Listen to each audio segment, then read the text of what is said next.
C'est la première fois que je m'achète un sac chez Hermès, donc je suis...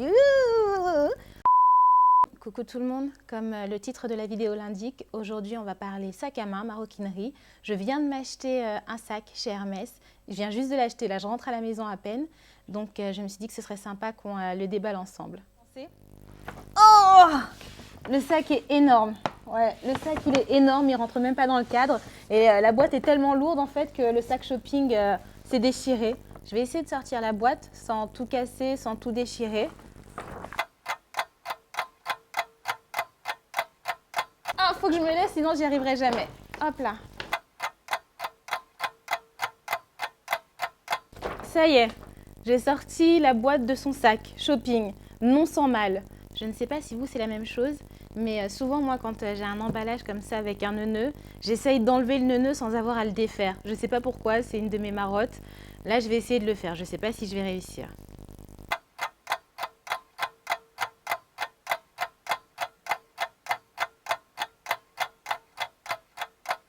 Première étape, le ruban est resté intact. C'est pas mal. Je vais vous montrer la boîte encore une fois, cette fois sans le ruban. C'est donc une boîte orange, comme ceci, avec marqué Hermès au milieu. Deuxième étape, on va retirer le dessus de la boîte. Hop là, voilà, j'ai retiré le dessus de la boîte que je vais poser là, par terre.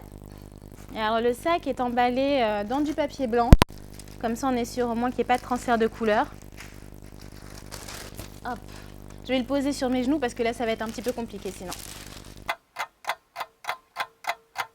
Une fois qu'on a déplié les 4 feuillets de papier blanc, à l'intérieur se trouve un sac anti-poussière et c'est dans ce sac anti-poussière qu'est rangé le sac Hermès. On sort le sac anti-poussière et c'est à l'intérieur qu'il y a mon nouveau sac Hermès que je vais vous montrer dans une seconde. Je pose le sac là un instant juste pour vous montrer en fait ce qu'il y a aussi à l'intérieur. À l'intérieur, il y a un genre de petit coussin et alors le vendeur chez Hermès m'a expliqué que quand on n'utilise pas le sac, on le remet dans son sac anti-poussière et on range le sac à l'intérieur de la boîte allongée. Apparemment, ça permet de préserver sa forme et de préserver la qualité du cuir le plus longtemps possible. À l'intérieur de la boîte, il y a également un sac anti-pluie ou un sac parapluie. Je ne suis plus certaine de comment il m'a présenté la chose, le monsieur. En fait, c'est une protection en plastique qu'on met par-dessus son sac. Si par hasard on est surpris par une averse, on peut mettre cette petite protection par-dessus le sac histoire de le protéger un peu. Et qu'est-ce qu'il y a d'autre? Non, c'est tout. Il n'y a plus rien d'autre dans la boîte, donc je vais poser la boîte et je vais vous montrer un petit peu le sac que je me suis acheté. Ok, donc le sac que je me suis acheté, c'est un sac qui me fait envie depuis très longtemps. Et ça fait très longtemps que je me fais recaler par Hermès par rapport à l'achat de ce sac. En fait, il faut savoir que le système d'achat de certains sacs à main chez Hermès est assez particulier. D'une boutique à l'autre, ça change. Les 3 boutiques parisiennes ont 3 systèmes différents par rapport à l'achat d'un sac à main. Et je sais qu'ailleurs en France, c'est différent. Aux États-Unis, c'est différent. Là, je vais rapidement vous raconter comment ça s'est passé pour moi. Mais bon, sans plus attendre, je vais vous montrer le sac à main. Alors attendez, est-ce qu'on le voit? On le voit. Le voici, le voilà. Ah. Le sac que je vous montre est un Birkin taille 35 en cuir Togo. Et alors la couleur c'est un orange assez sombre, le nom exact de la couleur c'est terre battue et au niveau des finitions on a un métal argenté. Je suis en train de le regarder là dans le retour caméra, il est vraiment oh là là, oh là là. Ok, il y a différentes façons d'acquérir un sac à main chez Hermès selon le modèle qu'on souhaite acheter. Et pour les Birkin, pour les Kelly, c'est assez compliqué parce qu'il y a beaucoup plus de demandes que d'offres. Moi, je me suis concentrée principalement sur les boutiques du Faubourg Saint-Honoré et la boutique de Sèvres. Alors, la boutique du Faubourg Saint-Honoré, j'y suis allée 6 fois. Et les 6 fois, je me suis fait jeter, mais bon, jeter en toute politesse, j'ai envie de dire, mais quand même. Et la boutique de Sèvres, je crois que j'y suis allée 4 ou 5 fois. Grosso modo, il m'a fallu 3 semaines, un mois avant de pouvoir acheter ce sac à main. Et j'ai eu de la chance parce que ma vendeuse m'a expliqué que de temps en temps, il y avait des gens qui attendaient 1 an, voire plus, avant de pouvoir acheter ce sac à main. Il y a une légende urbaine qui veut que pour obtenir l'un de ces sacs à main, il faut s'inscrire sur une liste d'attente qui peut prendre 1 an, 2 ans. En ce qui concerne les boutiques parisiennes, c'est plus le cas. Je ne sais pas comment ça se passe sur les boutiques ailleurs en France et je sais qu'à Londres, la boutique de New Bond Street, il y a encore un système de liste d'attente. Pour vous la faire courte, et je me base uniquement sur mon expérience, la boutique du Faubourg Saint-Honoré a la réputation d'avoir le plus de stock disponible. Le souci, c'est que c'est aussi la boutique qui accueille le plus de monde et ils ont un système de rendez-vous. En fait, soit on fait partie des 10-15 premiers à entrer dans la boutique le matin et on est tout de suite pris en rendez-vous par un conseiller ou une conseillère, soit on n'a pas la chance de faire partie des 10-15 premiers à entrer dans le magasin le matin et là, on a un rendez-vous qui nous est donné par texto et c'est un rendez-vous qui est pris dans la journée pour nous montrer les différents types de sacs en cuir disponibles. Ça, c'est pour le Faubourg Saint-Honoré. Pour la boutique qui se trouve rue de Sèvres, là, c'est un petit peu la roulette russe, c'est-à-dire qu'il n'y a pas besoin de faire la queue pendant des heures, contrairement au Faubourg Saint-Honoré. Il y a moins de monde, en revanche, il y a moins de stock et là, ça dépend un petit peu du rapport qu'on a avec le conseiller ou la conseillère qui va nous recevoir. Moi, j'ai eu beaucoup de chance. Honnêtement, je suis tombée sur une nana adorable. Malgré le fait que j'ai dû y retourner plusieurs fois, je suis tombée vraiment sur une conseillère merveilleuse et un autre conseiller aussi parce qu'au final, c'est pas ma conseillère qui m'a vendu ce sac, c'est un de ses collègues. Mais l'équipe rue de Sèvres, honnêtement, je n'ai que du bien à dire sur eux.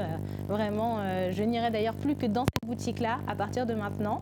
Et alors, la troisième boutique qui se trouve rue Georges V, je ne sais pas. Je n'ai malheureusement jamais eu affaire à l'équipe là-bas, donc je ne sais pas comment ça se passe par rapport au système d'achat. Pour ne pas que la vidéo soit trop longue, je vais vous mettre en barre d'infos un petit résumé de mes 6 premières tentatives pour acheter ce sac à main.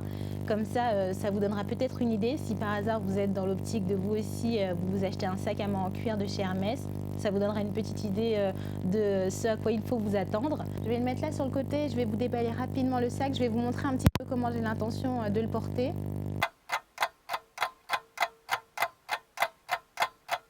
C'est un sac en cuir Togo. Vous avez différents types de cuir chez Hermès.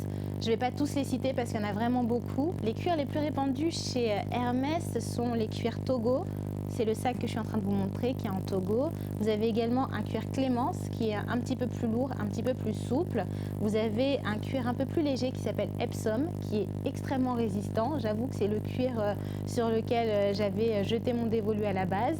Vous avez vraiment beaucoup de cuir. Selon vos préférences et selon aussi les stocks disponibles, il faut savoir qu'il y a des cuirs qui sont plus résistants que d'autres, des cuirs qui sont plus souples que d'autres, des cuirs qui sont plus lisses que d'autres. Là encore, c'est une question de préférence personnelle.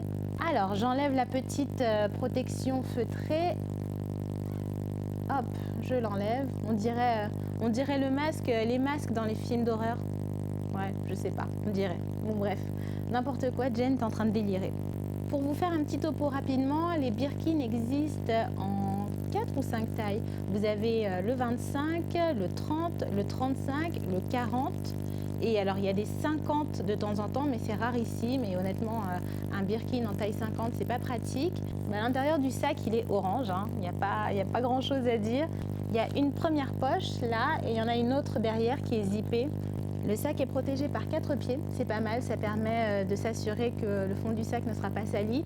Alors à l'intérieur, ça fait du bruit, désolé. À l'intérieur du sac, il y a différents petits coussinets. Le vendeur m'a conseillé de les remettre à l'intérieur du sac à chaque fois que je ne l'utiliserai pas.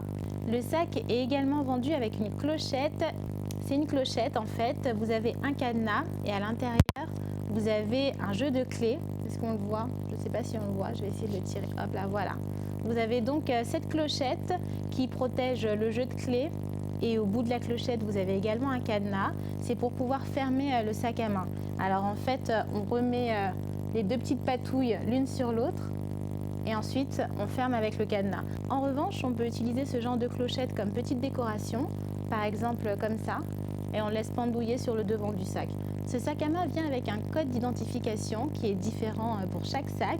Pendant longtemps, il était à l'intérieur de la petite patouille. Ça a changé depuis cette année. Maintenant, il se trouve à l'intérieur du sac. Bon, là, vous ne le verrez certainement pas. Donc voilà la façon dont j'ai l'intention de porter ce sac à main avec le rabat à l'intérieur, parce que refermer la pièce de cuir, la réouvrir à chaque fois que je voudrais prendre quelque chose dans le sac à main, ça risque d'être galère.